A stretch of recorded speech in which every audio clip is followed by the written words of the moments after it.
చెడు మీద మంచి సాధించిన విజయమే దీపావళి పండుగ అంతరార్థం. ఈ పండుగ రోజున ప్రతి ఇల్లు దీపాలతో కళకళ్లాడుతూ ఉంటుంది.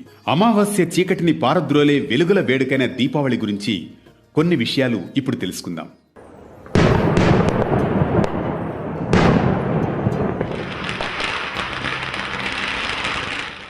ఆశ్వయుజ బహుళ త్రయోదశి నుంచి కార్తీక శుద్ధ విదియ వరకు 5 రోజుల పాటు దీపావళి పండుగను జరుపుకుంటారు. ఆశ్వయుజ మాసం అంటేనే విజయమాసం.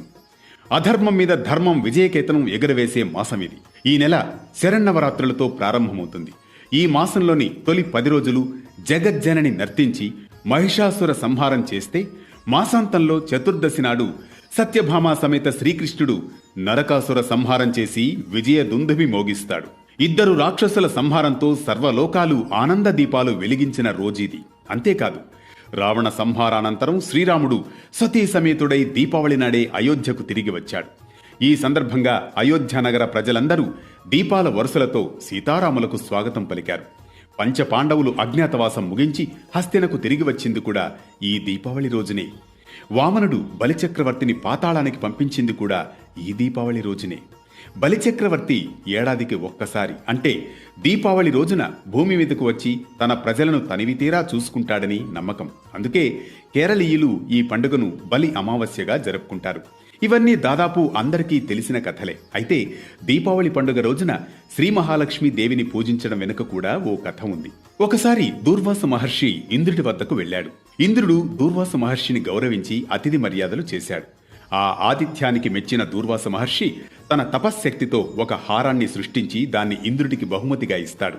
ముల్లోకాలకు అధిపతినైన నాకు ఇలాంటి హారాలు ఒక లెక్కనా అనే అహంకారంతో ఇంద్రుడు ఆ హారాన్ని తన దగ్గర ఉన్న ఐరావతం మెడలో వేసేస్తాడు.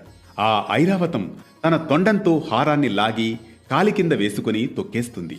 అది చూసిన దూర్వాస మహర్షి ఆగ్రహంతో, నీకు ఈ 3 లోకాల ఆధిపత్యం ఉందనే కదా అహంకారం, అది పోతుంది పో అని శపిస్తాడు. దాంతో ఆధిపత్యం కోల్పోయిన ఇంద్రుడు శ్రీ మహావిష్ణువు వద్దకు వెళ్లి తన సమస్యను చెప్పుకొని పరిష్కారం అడుగుతాడు.